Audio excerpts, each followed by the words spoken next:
This is Tommy Davis here with ElectriChef Grills. Today we're going to be teaching you how to replace your heating element. ElectriChef Grills are designed for an easy, seamless replacement. Let's get started. First, unplug your grill. Next, you're going to pull out your drip trays, slide those out just with the handles past the control board. This will ensure when you roll your control board forward, your drip trays will not scratch your panel. Now, to access your elements, you must remove your heat plate and your grates. Now, using just a Phillips screwdriver, remove the 2 screws on each side of the panel and roll that panel forward, resting on the drip tray. Now, depending on the size of your grill, this may be a little different. On a 32-inch and a 48-inch grill, those elements are attached by 2 screws. Remove those 2 screws.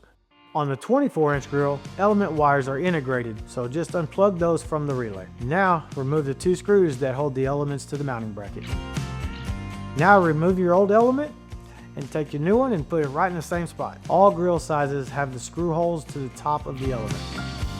For 24-inch grills, you want to feed those 2 wires right through the element bracket and plug those into the relay.